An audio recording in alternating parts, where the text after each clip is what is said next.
Welcome to Dan ARG YouTube.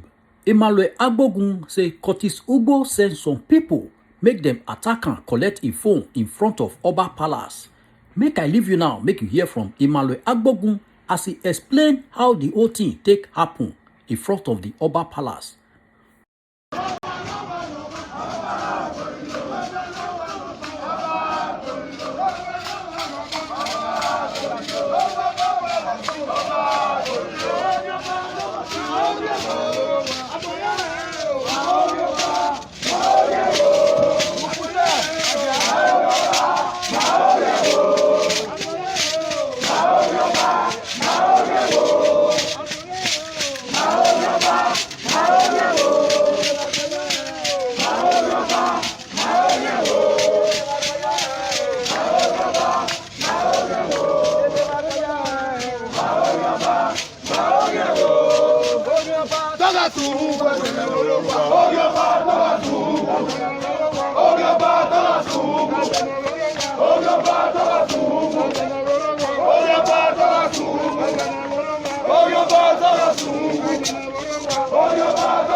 Hello, sir. I don't know what authority has to throw me. This is our Bas Palace.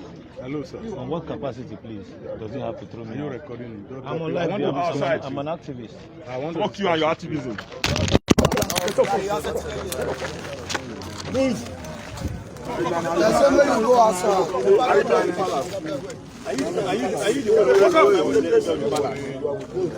you the what category do you have? What category do you have? Why are you embarrassing me? Hello, sir. Are you an appointee in the palace to intimidate people? I'm here on a peaceful process. Do you think you can intimidate me? Do you think he's blinking on? Do you think you can intimidate me? No, he cannot intimidate me. What are you intimidating me for? They've collected my phone. They will bring it back. No, I need to get my phone. Look at it. I would. No problem. You will come back. We are now. So, but that's the level you now have now in the palace to drive people. The last now. We are now. Go to me. Take. Don't worry. Let me stand outside.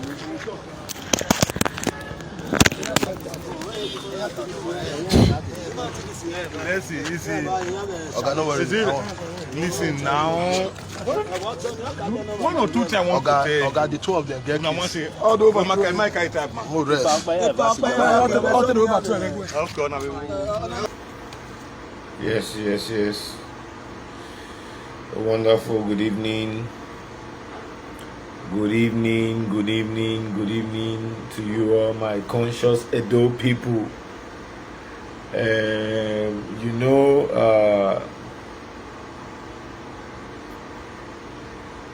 Life itself, it's a teacher because we all learn every day. But there's something that is special about life is that once you are upright and honest, you shall always triumph over every evil attempt by the holy ones to create this awareness, this consciousness. Once you are on the path of honesty, once you are on the path of due diligence, once you do things for the purpose of the righteous path and the interest of justice in a society like ours, you stand to be tall, and there's no two ways about it. Everybody knows that in this society of ours, each and every one of us struggle tooth and nail to live.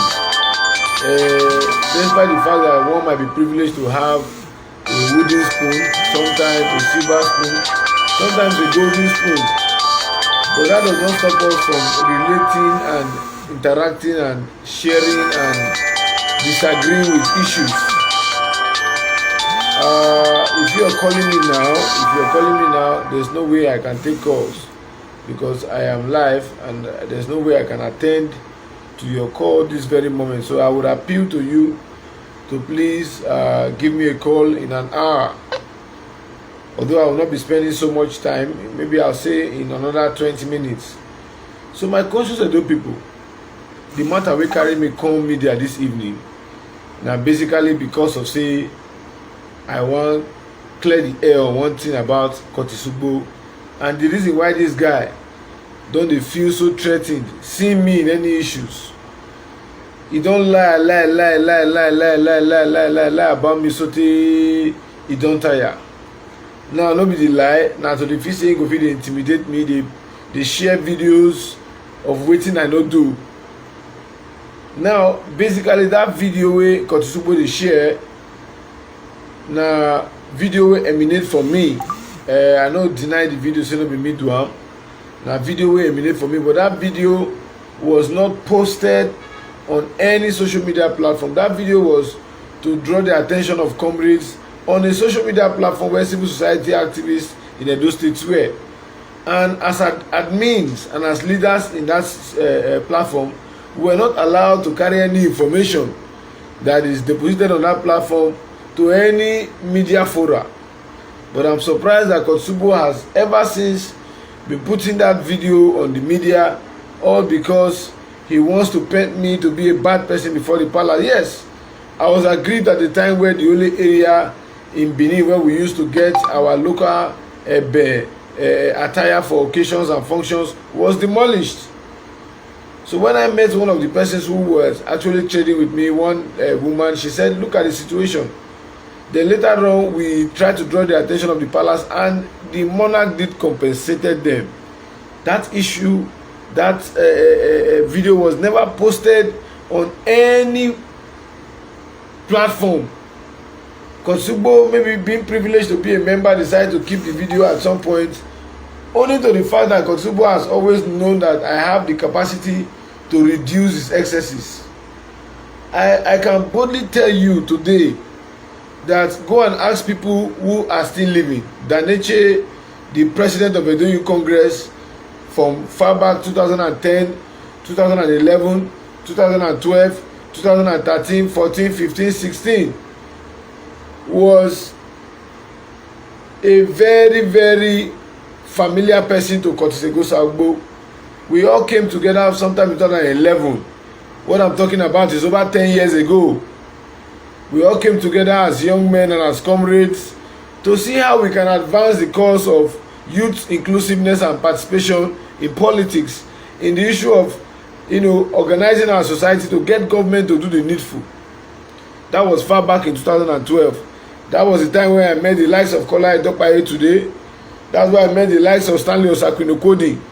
That was on that same platform I met the likes of Fares Opere. On that same platform of Edo Youth Congress, I met Comrade Harrison. On that same platform, I met Hopeful. On that same platform, association with that platform, I met John Osage. I met very many people today that have made waves in their engagements with society in Edo State. All of these persons are still living till tomorrow.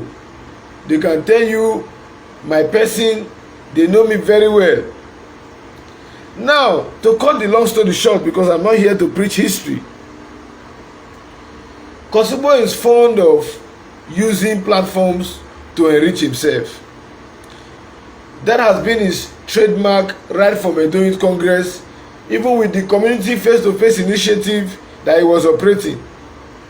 This Benin Solidarity movement that is currently flying today people who started this movement you think were the likes of Kola Edopayi, were the likes of John Osaige, were the likes of Hopeful, President co-founder, name them. But these are the popular faces, comrades that were on the forefront to fight for the emancipation of Edo people, that we all started civil society practice in this current republic with in Edo State, particularly under the Adams Ali Oshomole first term government in Edo State. When we saw that civil society was not vibrant, then I was in the University of Abuja. I was always traveling from Abuja to Benin. So my conscious Edo people, I have always known Kotisugbo as somebody who was willing to, who has the force to be punctual to fight for activities. But I never knew that there's a large mental reasoning of his to always gather resources in the name of leader to himself.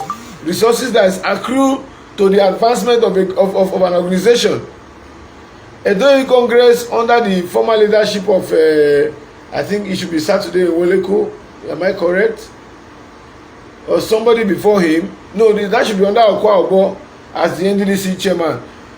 Nigeria Delta Development Commission were giving Edo groups, particularly civil society groups, funding to represent their activities and monitor their activities in Edo State. I want people to listen. Monies were coming, slots were coming that would have ordinarily empowered comrades and followers to do, you know, what will advance their living standard and also keep them active in the work of advocacy. Kotisugbo, they are all living today, and I'm not lying.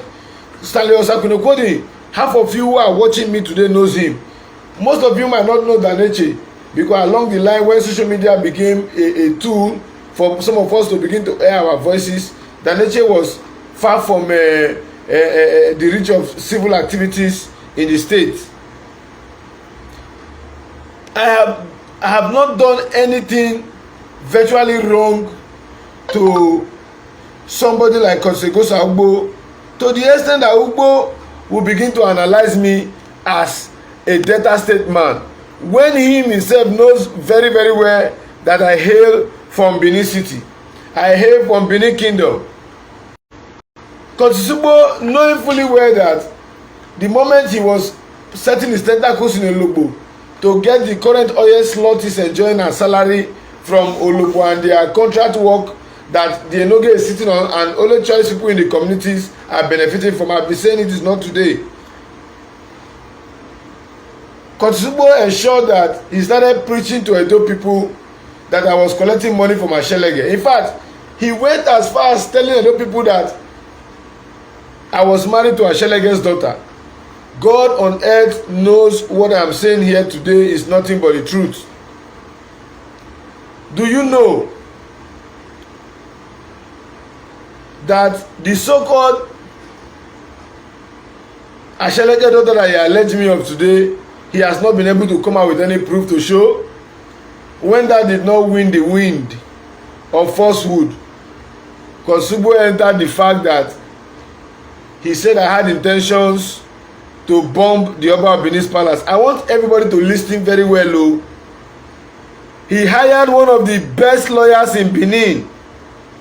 I want everybody to listen. They wrote 3 petitions against me in a space of 2 weeks. I want the world to hear. Oh.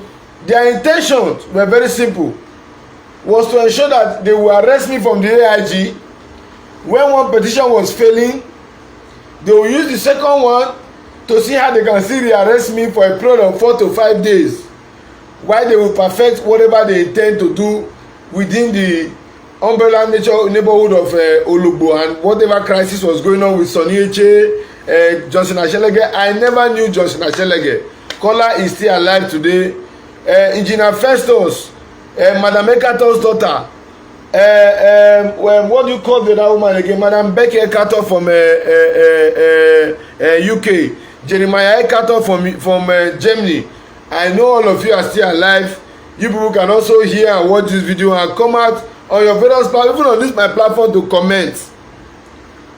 Now, when they told me about the issue of Ashelege, and collecting the same Ekato land that Kotsugbo wanted to snatch in Ologbo, where they want to sell to a company using the name of the palace and the Enogie of Ologbo and Edo State government to deceive a vast majority of the people, so the large bulk of the money will come to them. I'm coming to that. All of this, I try as much as possible to stop it rather than come out on social media to analyze it this way. Now, all of these things were ongoing.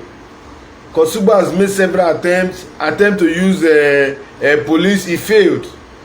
When the police realized that Kotsugbo was just to incarcerate me, I took my time. I'm not a dullard. I played all the videos at my reach. Even the video where they are shouting at me that I was talking about the Oba's Rosary, they should go and play the video from the very first minute. From the very first minute when it was a live video in 2016. They should go and play that video from the very first. It's still on my wall. They should go and play the video from the beginning of the video to the very end. We had just finished a successful declaration for the Edo Bendel Midwestern Region Declaration, spearheaded by our brother, very sound intellectual I respect, no other person than Pedro Baseki. I want you all to listen. So some of us who are on social media were given the mandate to ensure that we drag the attention of everybody to what was going on about the Midwest Declaration. Then Nnamdi Kanu was calling for referendum.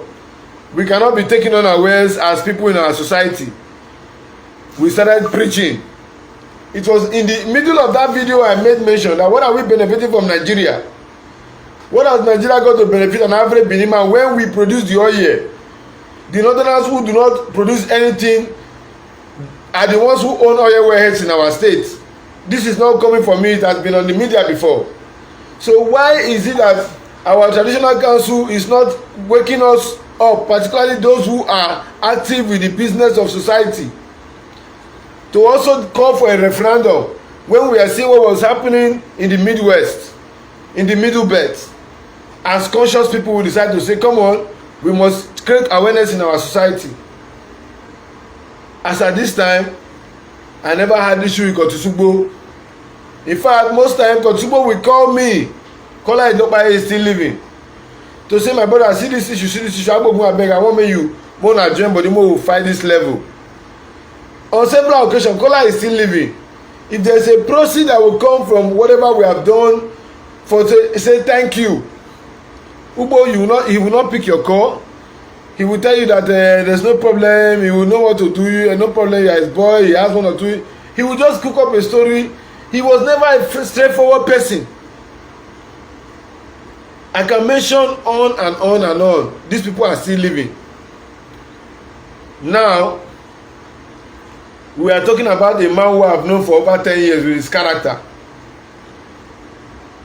I have known Kotsugbo for over 10 years with his character. Now I met him in an issue in Ologbo. I picked my phone. I'm so happy that GSM don't tell lies.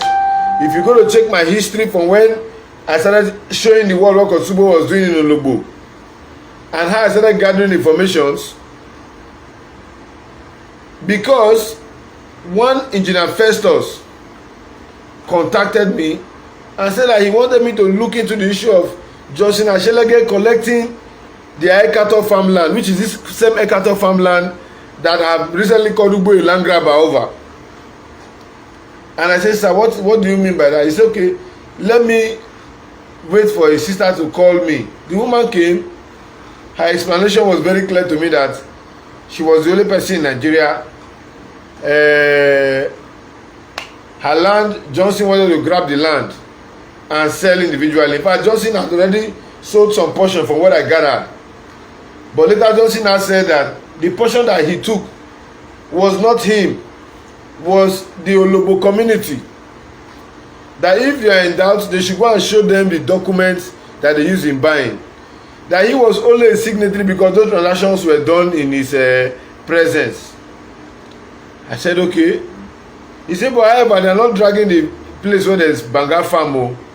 that they needed to create an access road to meet up on other land, that madam still owns the land on this side and the land on this side, but there are companies who want to come and buy the property, that when the companies come, they will create a platform for them to negotiate with the company for their investment there and collect their community entitlement, and the family will now discuss with them on whatever they want to give them as compensation. And I said no, it was the Ekato family that would decide on how they will sell that land. It was nobody. The engineers are saying, like, even at some point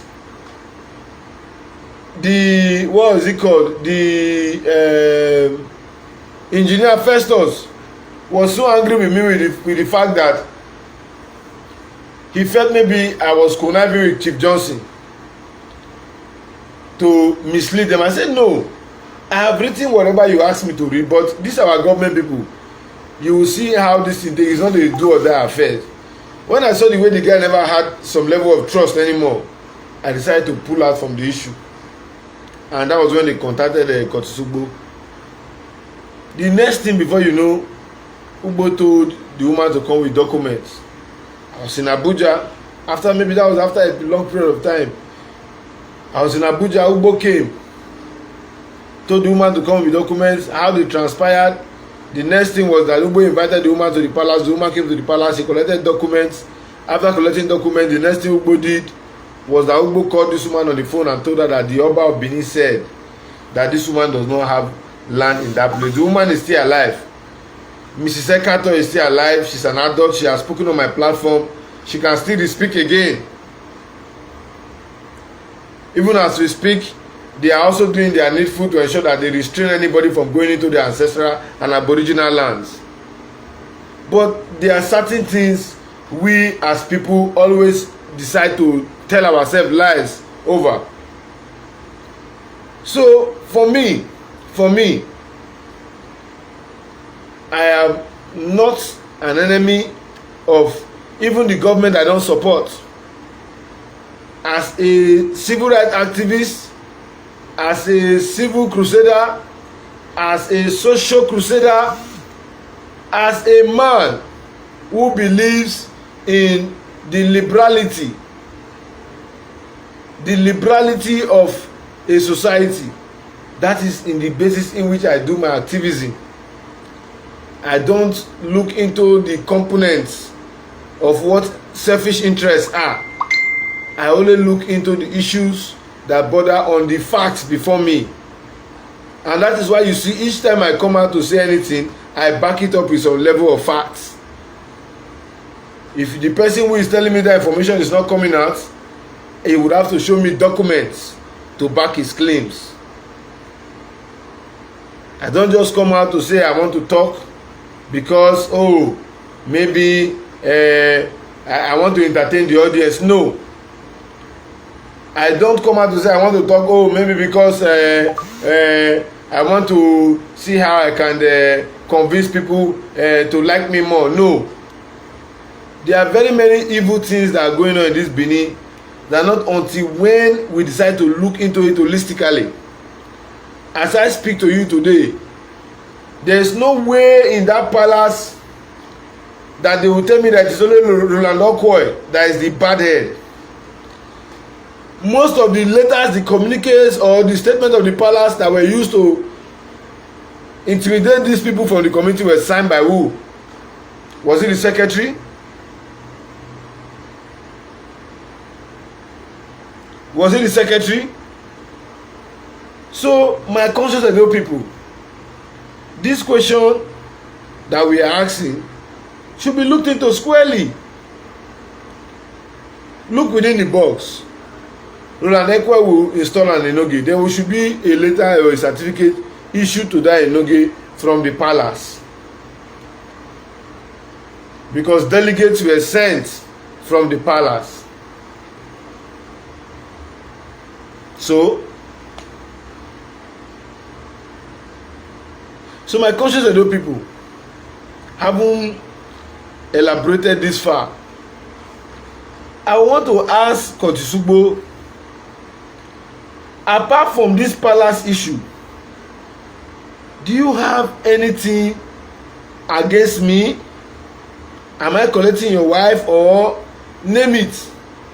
That you are calling me an enemy of the palace. Do not forget, you once raised insults. There are videos to show everywhere. You once rain insult on the palace. I am not insulting the palace. I am only criticizing. If you say the academics you read in Uniport tells you that criticism is insult, criticism is how do I call it, enmity, then you have to check the content of education that you say you have gotten. Because for me, I have never for once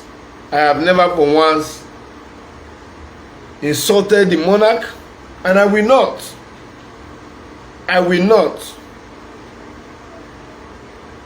So my conscious Edo people might read my statements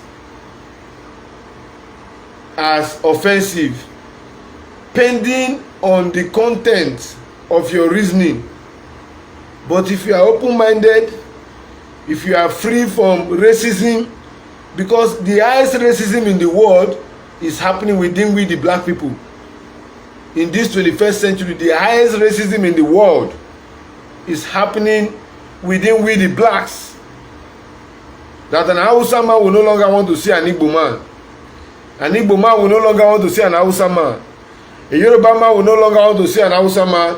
A Delta man will no longer want to see a Bini man. A Bende man will not also want to see his own fellow Bendelites. So I don't know how we look at society, but the truth to be said is that not until when drawing board to get it right, we will not enjoy the dividends of these natural resources that God has kept in abundance for us. A very few people are living on surplus, while a vast minority is living on subtraction. People might call it tribalism. Forget about that English called tribalism. Tribalism is not as in-depth as racism. I'm telling you, people are racist over themselves, over their ethnicity, over their color, who is more darker, over the kind of food that they eat in Nigeria here. We are here, I'm telling you, it is not the generality of the education that you have learned in school, it is what is practicable in our society.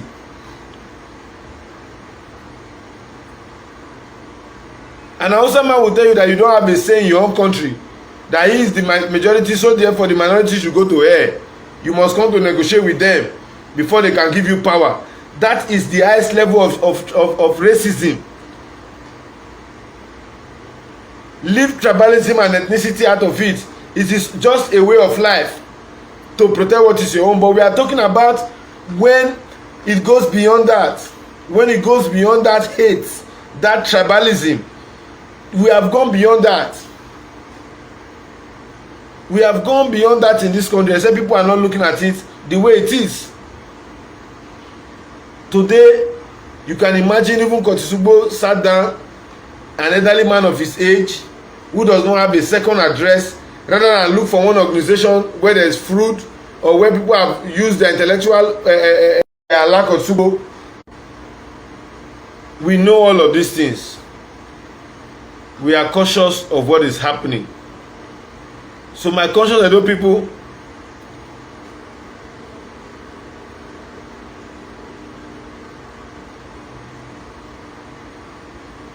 one thing that we must understand as a people is that if we are not ready to take civilization, we should come out and spell it out the way it is. This issue with Ugbo and me is simple, and I will have no other grounds. I'm saying this. I will have no other grounds than to do what is lawful to clear the air on these grounds. With Ugbo, Ugbo is a criminal. He is a criminal. Ugbo is a criminal. Let him take me to the court because I will do so. He is a criminal. So my conscious Edo people, I will stop at nothing to ensure that I litigate on this assault that was meted out on me today. Destroying my gadgets, attacking my person, dehumanizing my person, because you feel that you are being given some authority. Now, to end my broadcast, I want to say, what really gives Ugbo the power to call somebody an enemy of the palace without the consent of the monarch? If Ugbo can actually look at a popular element with minute influence in our social life and cast aspersion on such a person to the extent that he calls such a person an enemy and order that the person property should be destroyed and address the person as a fucking.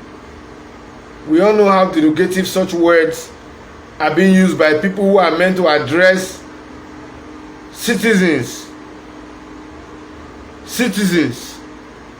and subjects. I think this issue needs to be looked inward for sanity, orderliness, fairness, respect, rule of law to be seen to be the order of our society. Once again, I want to thank every one of you who have stood firm to ensure that our voices are not intimidated to the latter. And for those of you who are also out there to ensure that justice, fairness is the subject of what transpired, I will have no other option than to greet you and to say God bless you. Once again, I remain no other person than yours noble rights activist, Comrade Aigbogu Emmanuel. For this evening, we will not be taking calls, owing to the fact that we will schedule that for a later day. I decided to come out because very many of my fans have been calling me to tell me to speak out. And for me, I don't see Ugbo as a challenge. Ugbo might think it's a challenge, but it's not. The best he can do, he has tried. I know the next he will be looking for now, that since that has failed, is to ensure that he mobilized thugs to come into my platform, to come attack me on the road, despite even the way they are galvanizing themselves here to attack me.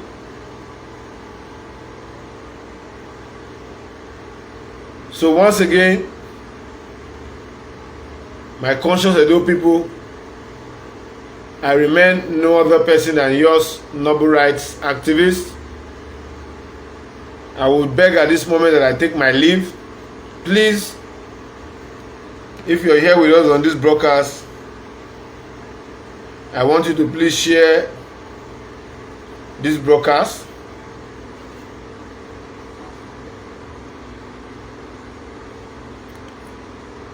I want you to please share this broadcast.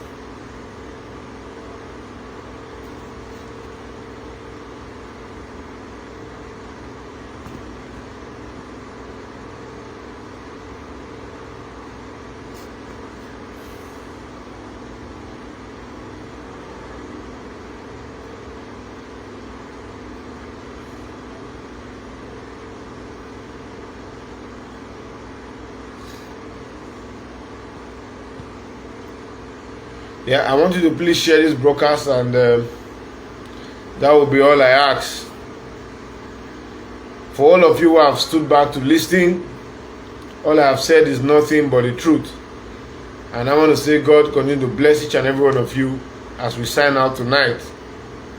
So for those of you who are always here to insult me, to call me all sort of names, to lie against my person, all I have to tell you is that those things don't have any simple or any ripple effects to my skin or to my sense of reasoning.